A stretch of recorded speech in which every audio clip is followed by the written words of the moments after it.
And maybe a little more Bannerlord. Welcome back to the channel, lads and ladies. Welcome to Mount and Blade 2 Bannerlord. Welcome to some footage that is probably going to be a bit more chonky than I want it to be. But there is a certain charm to the chunk. So, what's going on? There's a lot of catching up to do. Welcome to Sir Dupont, who is the king, the Bannerlord even. Spoilers ahead for the story, by the way, such as it is. But it should surprise no one that in this game you can come into possession of your own kingdom, and the steps for doing so are somewhat more complex and linked to an actual story than they were in the original offering for this game. To wit, I now am facing a conspiracy that causes my new kingdom to become at war with random kingdoms. The conspiracy. The goal to destroy the empire. The opponent, a shadowy political figure that, as mentioned, causes me to wage wars that I might not intend to start. It seems like a very American problem to have. Unlike the good old US of A, as I'm no doubt wrestling with a toddler at this point while I'm AFK, that is going to happen sometimes during my gameplay footage. Do not be alarmed. Life calls, and poopy diapers wait for no one. Along those lines, I'm actually very proud of my 3-year-old Brooklyn. She's a little old to be potty training, but she's very, very hard-headed and determined. And it has been a process getting her to play along with the whole potty training game. But I got her to sit on the potty 4 times today, and we got 2 pee-pees out of it, so you know what? That's pretty great. I'm really proud of that. And if that all sounds like too much information, man, just wait until you have kids. It's the best, and it's the worst. I'm very, very tired, as you may be able to tell. And if you haven't clicked off the video yet, well, God bless you, because things are going to get interesting fairly soon. So I'm not sure who this video is for, other than me, myself. It's hard for me to put into words how perfect Mount and Blade 2 Bannerlord is for me. I have always been a huge fan of single-player games that you can pour your life into, if not your life savings. And at, I think, around $45, being what I paid for this game in early access, I've already gotten my money's worth out of it. It's incredible. I think I've put over 70 hours into it already over the course of 2 weeks. And being a full-time stay-at-home dad, that's actually a lot more time than I should be spending on a video game. But as you've seen before, some of that is AFK. Look at my beautiful steed. Look at my trusty companions. It's all just so lovely. A little bit less thrilling, the nation that I'm now at war with. Some sort of turban-wearing southerners that live in the sandy climes of who gives a fuckistan. And we are about to we are going to box them about the ears rather vigorously. Sir, notice the absolute trash line of infantry they have, wearing desert dresses and pretty much nothing else. That is tunic-clad peasantry, if I'm not mistaken. The dinner cloth about their head, just about the only thing they have in terms of protection for their dome, and not nearly enough to deal with my very nimble two-handed sword that I'm just starting to get a feel for. As I close to melee, my own character very well armored, myself in terms of game meta or meta gaming, playing on the easy difficulty where my own character takes 1/3 the amount of damage I would normally take. And that sounds a little bit unfair, but it doesn't actually make all that much of a difference, other than the fact that I actually get to engage in the battles and have some fun while my troops are doing the bulk of the heavy lifting. The cavalry, as you see, along with me, taking down the enemy infantry line rather efficiently, giving my extremely ranged firepower heavy army an excellent opportunity to achieve local superiority in, well, I would say firepower, but let's call it projectile power. Fire is something of a misnomer for medieval-style weaponry. Not a lot of combustion to be had, if you listen to Lindy Bash. In any event, we are about to set fire to Bahrain, so being at war with non-denominational Turbistanis has its hazards and benefits. You can see they really don't care for preserving the lives of the peasantry, but that is something that you see as standard among rank and file infantry. They just got completely mowed down by Madudes and their own skirmisher cavalry / nobleman line, wasn't quite enough to tip the scales in their favor, even though they outnumbered us by a good 50 or 60 dudes. I have a very experienced, very deadly army. We have been roaming about the countryside as the PC police, just dunking on looters and bandits of all stripes, to the point where we really didn't suffer any serious loss in that battle. Things are about to change because sieges in Bannerlord are brutal, costly matters of serious attrition, and taking the city of Kuyaz, which will be the first city in my beautiful kingdom once I do acquire this center of olive oil. That's right. Why don't presidents fight the war? Why do they always send the poor to go gather that delicious crude? Well, dude, I couldn't tell you, but what I can tell you is I am now, for the first time, using the army function to gather an army about myself as I set about the Lord's work of capturing what is clearly Jerusalem, and my mind will not be changed on the matter, ignorance going hand in hand with the crusade after all.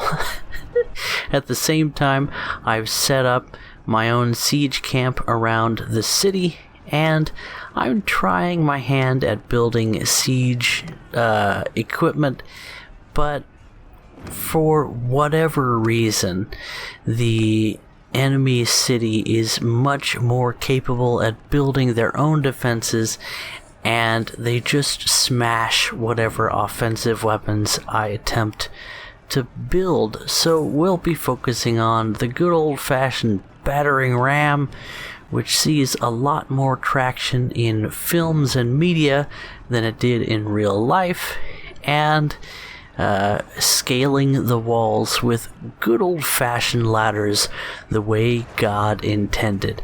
If he meant for us to fly over castle walls, by golly, he would have given us wings, but he gave us engineers instead. And another gift from below, an almost 300-man army to complement the 250 or so defenders of this city is waiting in the wings to make life difficult for us. Our absolute mad lad of a mercenary army at under 100 men decides to pin and engage the Turbistanis I'm just not good with the names yet. I'll get there. But Mountain Blade is a process, I tell you. And I've put in my time to Mountain Blade 1. Not the thousands of hours that are possible in the game, but just long enough to learn things and then forget everything when I went back to playing War Thunder full time. Along that note, as we look at a loading screen and then a lot of lag coming up because a lot of things are going to be loading in, and as mentioned in the previous video, this is not a well-optimized game. It does not clear out memory very well, so things are going to get a little bit swifty for a while, and there's really nothing I can do about that other than what I'm already doing, and that is to close absolutely every other background process and program. So no Discord, no browser, no YouTube videos playing in the background, as I love ever so much to do, and only Mount and Blade and Shadow play. You're welcome. Also, did I mention restarting my computer a bunch? I gotta refresh my own memory. In any event, we play around a little bit and probably take more damage than we should have taken there going for some of the archers on the wall. And I'm still very new to Mountain Blade 2, as you would expect, having just bought the game, a week or two ago. And yet, sieges are rough.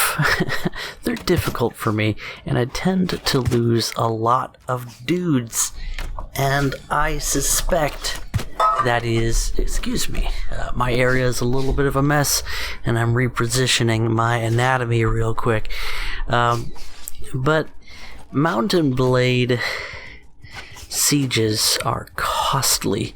Assaulting a city, as you can see from the kill feed, is extremely expensive in terms of men, and it doesn't really matter if you have a very well experienced group of soldiers.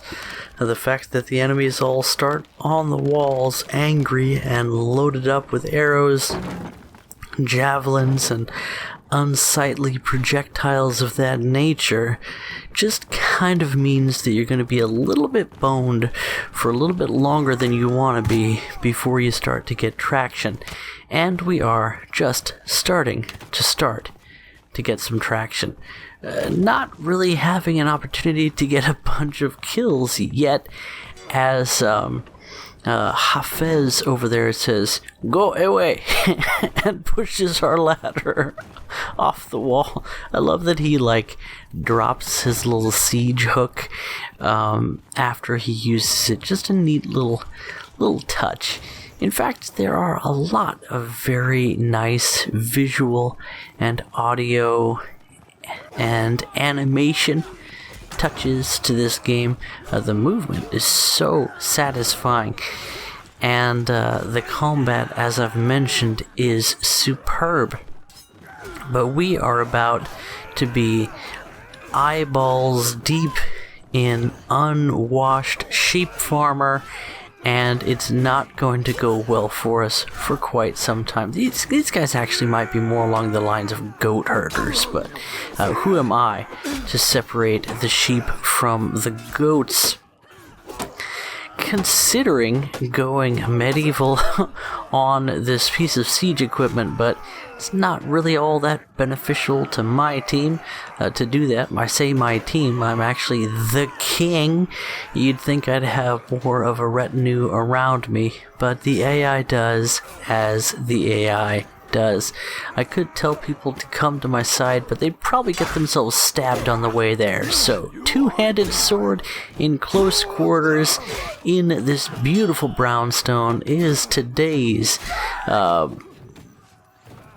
entree as we break out the fury on some dudes that would have killed me if I wasn't playing on easy. Again, this is a game as we take some arrows to the face and shillelaghs to the shins that definitely has a massively high skill ceiling and a somewhat uncomfortable skill floor. To wit, as I've mentioned, I've put at least hundreds of hours into this series of games, and the combat really hasn't changed since Mount and Blade Warband, and yet there is ever so much for me to learn, as I have an absolute blast hacking my way through some dudes that no doubt put some serious hurt down on my dudes down on the ground before we took them out in this hostile, aggressive, and zealous manner. Hey, I didn't say Crusader, but I think you get the idea. I didn't technically start this war, although I technically started this war because my country was forced into fighting these people because as we get taken down, we're not dead. That's another thing that is disabled in this run.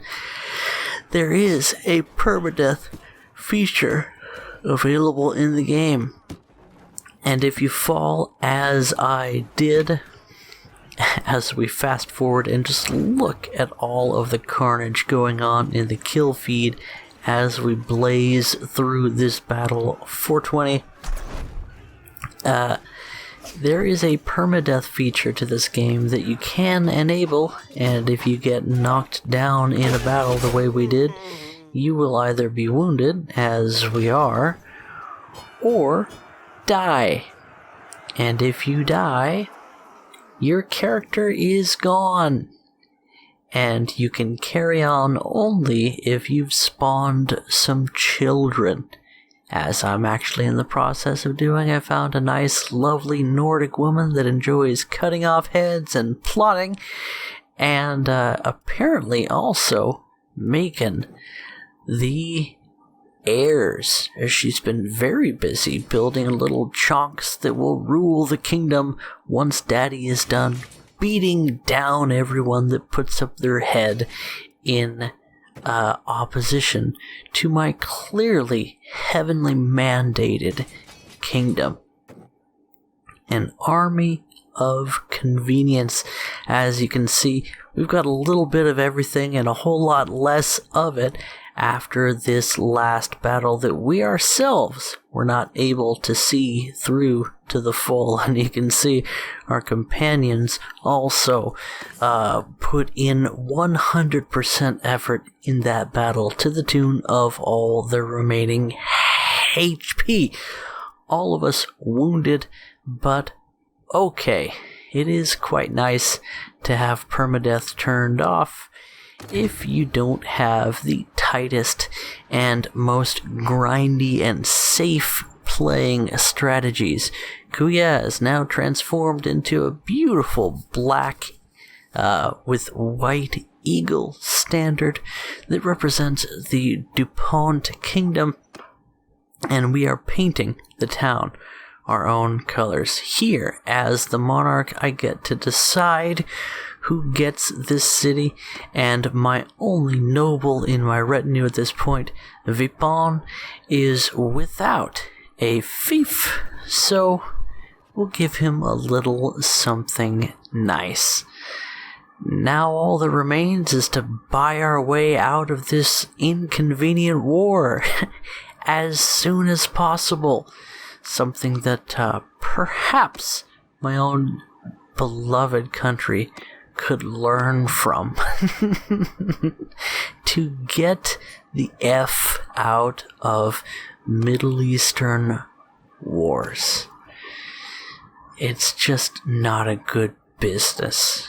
But we will take this city. In fact, this will be the first of many, if I have my say, if I don't go ahead and build a new character and just ignore DuPont the way that I've been focusing away from my other characters lately. As with all of the RPGs that I really enjoy, I constantly find myself making a new game and starting over before I've properly finished anything. And that's just my style. Maybe it's a lefty thing, I don't know. But our beautiful Grand Armée that was sitting close to around 400 dudes, I think, upwards of 300 at the least, with our lovely mercenaries and such that came to join us, is now severely reduced in power. And yes, by the way, the pointer, the mouse, the cursor, yes, that's what it is. Sorry, I think I mentioned that I'm super tired. It's late, but I really wanted to make this video again, just for me. I'm so excited about this stuff, and I want to share it with you all, just because of how much I enjoy it. I know that the vast majority of my subscribers only come for the War Thunder stuff, and I respect that. I have a huge place in my heart for War Thunder and a huge hole in my wallet for Gaijin. And what are we doing? Taking on a 600-man army with our 50 troops? Is it Thermopylae in the Mideast? Nope. We're gonna go make peace the good old-fashioned way, with a token chunk of our incredibly vast wealth. It's from blacksmithing, just so you know. And there's one mod installed that lets me hammer that anvil as much as I want to. Kachiga! We also throw in some horses to the deal, so we get some more ponies to ride into combat. Glorious, glorious combat. More of that coming in the next episode, and of course I'll get back to playing War Thunder when I'm good and ready, I suppose. I got a lot of replays to record. I have a lot of them recorded already, but I suspect that I did lose some with that last update. I'll have to see. Anyway guys, hope you enjoyed this one, and I'll catch you in the next video. Bye bye.